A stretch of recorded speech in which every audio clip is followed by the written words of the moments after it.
Hi, I'm Jill Clifton of Landscape of Mothers, and I have been working most recently in sort of further developing the concept of Landscape of Mothers in different lenses. So I've very much presented the inner parenting landscape lens, and I think actually even more, even though I've talked a lot about parenting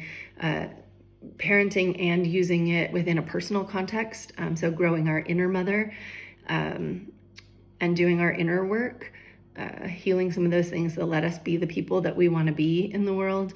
Those are personal. Then, of course, we can take Landscape of Mothers and apply it to parenting. So how do we want to, kind of do the same things? How do we pull our values forward in parenting?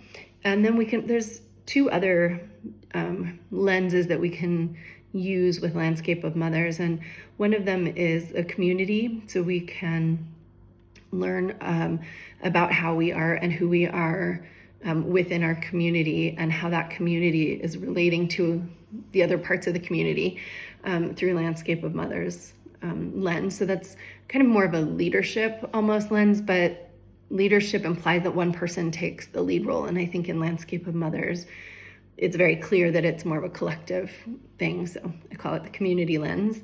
And then there's also an ancestral healing lens, which I've been developing more recently. I took a trip to the homelands of my father's side of the family, which is Luxembourg, and so I went there and did some research and walked around and met the river and met the land, and it was helpful in a lot of ways.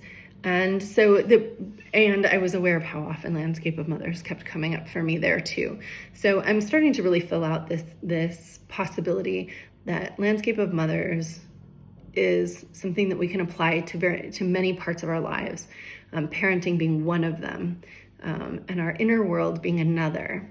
And so those would be the two places that I would recommend people start with it. So if you're on either of those journeys, thanks for being here, and hope all is well in this island mother time of early summer.